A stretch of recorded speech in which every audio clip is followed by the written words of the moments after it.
नमस्कार। साहित्य की आज की श्रृंखला में फिर से हम बात करेंगे साझा काव्य संग्रह हिमाचली भाषा रेमन के। ये वर्ष 2023 में विकल्प प्रकाशन से प्रकाशित हुआ है और जिसका संपादन और प्रकाशन करने का मुझे सुअवसर प्राप्त हुआ है। तो चलिए आज इसी काव्य संग्रह से जिस कवि की रचनाओं को मैं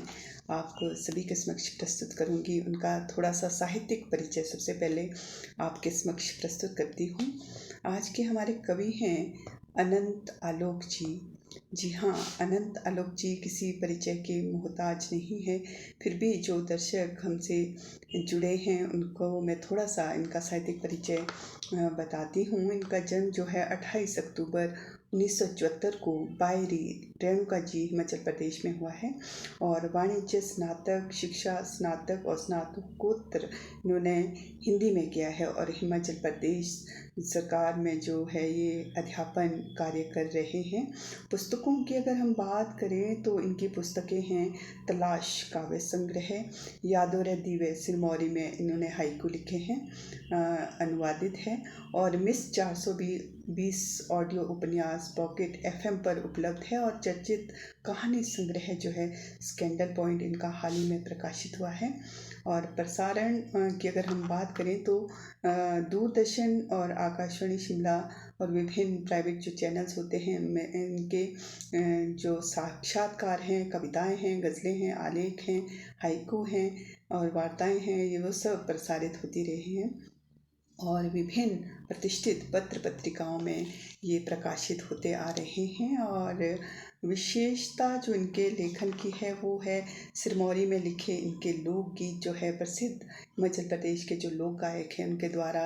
गाए जा रहे हैं और विभिन्न कवि सम्मेलनों, मुशायरों और लघु कथा सम्मेलनों में निरंतर इनकी भागीदारी रही है। और सिरमौरी कहानी पापड़ा का हिंदी अनुवाद साहित्य अकादमी दिल्ली से भी प्रकाशित पुस्तक में संकलित हुआ है और ये निरंतर लेखन में सक्रिय हैं और हिमाचली लोकगीत गंगे का विशेष रूप से शास्त्रीय अध्ययन और उस पर ये शोध कार्य भी कर रहे हैं। और सम्मान की अगर हम बात करें तो अंतर्राष्ट्रीय कवि सम्मेलन जनकपुर नेपाल में प्रस्तुति और विशिष्ट प्रतिमा स्थान सम्मान से इन्हें सम्मानित किया गया है। और ये जैसा मैंने बताया ददाहू जिला सिरमौर हिमाचल प्रदेश के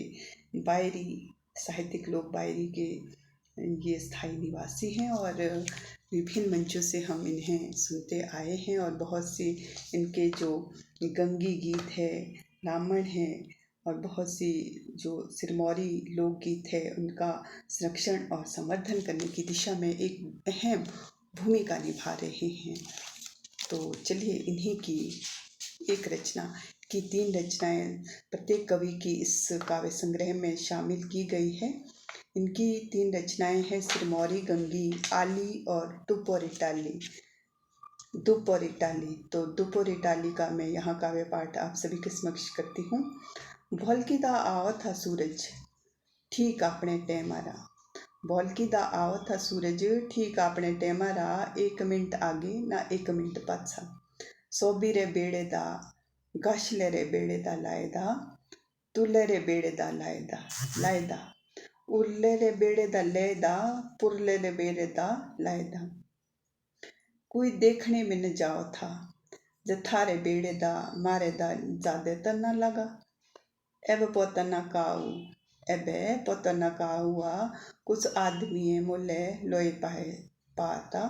पोताना, ऊं ता आंदा ही नी सोबीरे बेड़े दा बराबर, ता आंदा ही नी सोबीरे बेड़े दा बराबर, जे आई जाओ कोई दोपहरी टाले, तो तेंखी कुछ आदमियों रो झिड़ी रो लाजो अपने बेड़े, रावण ता सब तब हुयो, रावण ता तब हुयो जब सूरज भी आँखी मिचिरो तमाशा देखो। तो शायद उच्चारण में कुछ कमियां हो सकती है और इसका जो उच्चारण है, इसका जो पाठ है, कवि ही अपनी लेखनी का पाठ अच्छे से कर सकते हैं। तो कोशिश की है, हम उम्मीद करते हैं कि इन्हीं की ये रचनाओं का पाठ आगे कभी आने वाले समय में ज़रूर आप हिमानी के पेज से सुनेंगे। तो आज के साहित्य में बस इतना ही। हम उम्मीद करते हैं कि आपको ये साहित्यिक श्रृंखला कवि और कविता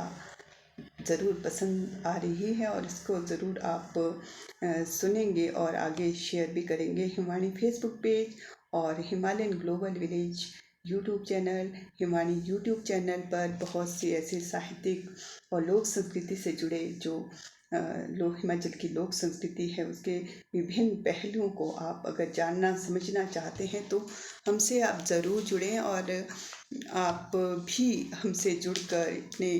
जो कविताएं हैं या फिर जो वीडियोस हैं उनको भेजकर अपने गांव की लोक संस्कृति को प्रमोट कर सकते हैं। हमारा यही उद्देश्य है कि हमारी जो लोक संस्कृति है, साहित्य है, जो हमारी हिमाचली पहाड़ी भाषा है, उसको गांव की मुंडेर से विश्व पटल तक हम सभी को मिलकर पहुंचाना है और आने वाले समय में हिमाचली पहाड़ी भाषा को संविधान की 8वीं अनुसूची में शामिल करने के लिए हम सभी को एकजुट होकर मिलकर प्रयास करना है, तभी हम सफल होंगे और एक दिन हम जो है इस कार्य में ज़रूर कामयाब भी होंगे, ऐसी मैं उम्मीद करती हूँ। क्योंकि ये जो सपना है ये हमारा ही सपना नहीं है, बल्कि जो बड़े साहित्यकार हैं,